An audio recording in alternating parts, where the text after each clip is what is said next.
ఆమె క్రియలను, ఆమె భక్తిని గమనించాడు, ఆమె శ్రద్ధను గమనించాడు. దైవికమైన శ్రద్ధను, సేవకుడికి మొదటగా చేసి తెచ్చిద్దామనే ఆ శ్రద్ధను గమనించాడు దేవుడు. ఆ రోజు నుంచి కరువే లేదంట ఇంట్లో. ఆమెన్. కరువే లేదంట. ఎందుకు నీ ఇంట్లో కరువు అనుకున్నావు? నీ కొడుకు పెట్టి లచ్చలు ఎందుకు బారబోస్తున్నావు అనుకున్నావు? నువ్వు దేవుని కోసం ఏ రోజు ఖర్చు పెట్టలే కదా.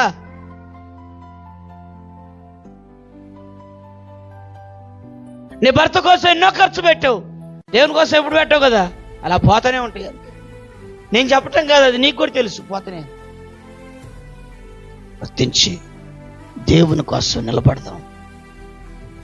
దేవుని కోసం సాహసంగా అనేక సందర్భాల్లో మనం ఆయన కొరకు మోషే నిలబడేట్టుగా మనం నిలబడగలిగితే, మోషేకు తోడుగా ఉన్నట్టుగా నా దేవుడు నీకు కూడా తోడుగా ఉంటాడు.